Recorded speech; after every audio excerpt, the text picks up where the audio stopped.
This is Las Vegas Real Estate Now, where we bring you the 3 E's: educate, empower, and engage. I'm your host, Harvey Blankfeld, along with our co-host, Shelley Brown, and we've been selling homes here in Southern Nevada since 1988. Shelley and I are also very proud to be part of the Real Estate Radio Network. That is a national network of local real estate professionals delivering timely, balanced truths about local market conditions. And we're sitting here talking with Mickie Salgado, but Mickie's been listening to Shelley and I rant on about contingent offers. And Mickie, you brought up a good point while we were on break about contingency offers when there's 2 deals. Right. When you are purchasing and selling at the exact same time. So, of course, you want to close on your sale and then also close on your purchase concurrently.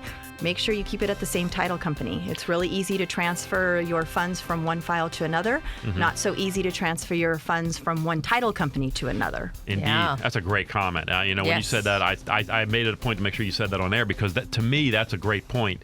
And your real estate professional should help you coordinate that effort. That's what we do. We're there to help try to make the transaction as easy as we can, and by keeping it in one escrow company, that makes it a lot easier. So as a buyer, when you're out there, know that you want to sell your house and buy. This is a tricky thing, Shelley. We always deal with this. Yeah, and I want to talk about they say, that there's a contingency on that house. I can write an offer and I can bump that person that has the contingency. Is that the case? Buyers say that to me, and I go, no, it depends on how it's written. Right. What's a 24-hour first right of refusal? Yeah, refusal. Right, yeah, so what happens is if there's a 24-hour first right of refusal, when you write your offer and the person who has the contingency has with 1 day with which to remove that contingency, they can say, you know what? I'm buying the house. Forget the other house. I'm just going to do it. If they can. Now, they got to be financially viable to be able to pull that off. Or they can say, yeah, no, we're going to close, so I'm going to go ahead and do this. As a seller, when we're sitting and meeting with sellers talking about contingent offers, we have to go through these various elements with them. And here's the other thing I want to explain to buyers. And I had we've opened another escrow with one of our buyers. One of our partners, John, opened an escrow just recently with buyers who wrote an offer contingent, but their home was in escrow in California. Different story. It's an escrow, and we talked to them about that. But here's the thing I want to explain to buyers when you do that. When you're writing an offer contingent upon your selling home, your offer is not as strong.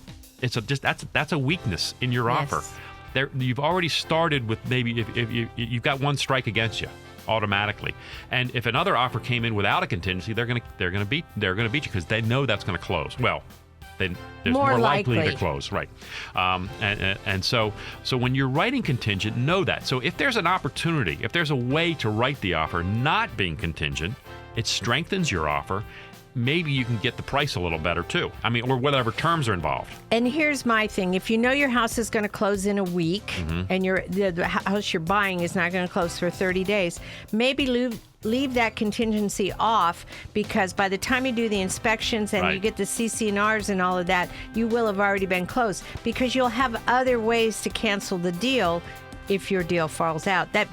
It's not really dishonest. It's just the timeline works. The timeline works that makes your offer a little bit cleaner for a seller to accept. And I would say in the higher price range, it's more likely a contingency would be accepted, because it's more time on the market for those houses. Traditionally, if you have a $150,000 house that's going to have 20 offers the first week it's on the market, writing a contingent offer, it's a waste of time. You are at the bottom of the pile.